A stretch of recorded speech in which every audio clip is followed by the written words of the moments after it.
उपकूल बढ़ ताती कलबल कर कुहुड़ी 15 जिला को सतर्क सूचना है जारी। तेज आगामी 31 तारिख पर्यंत उपकूल ओडिशा रे कुहुड़ीर मात्रा वृद्धि होगा नहीं पाणीपाग विभाग आशंका प्रकाश करिछि। दिन में तापमात्रा 23 डिग्री पर्यंत पहुंची पारे बोली मध्य आकलन करा जायछि। एथिपाई 15 जिला को सतर्क सूचना जारी होइछि। तेज पाणीपाग विभाग पक्षर मिलिथिबा सूचना अनुसार आसंता 28 तारिख पर्यंत घन कुहुड़ी नहीं सतर्क सूचना जारी करा जायछि।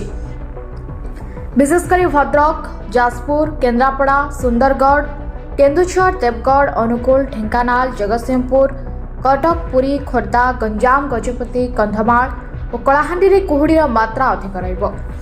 ता सहित किछि आभ्यंतरीण जिल्लार मध्य कुहुड़ी हेबो बोली पाणीपाग विज्ञानी अनुमान करिसेंती।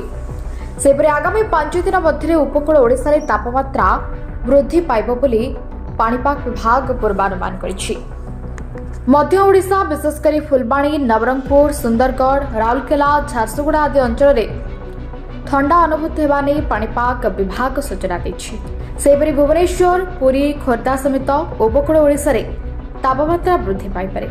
एही तापमात्रा आगामी 5 दिन मध्य 25 डिग्री पर्यंत वृद्धि पाइबा नहीं पाणीपाग विभाग आकलन करिछि। Bureau report, metro TV Odisha.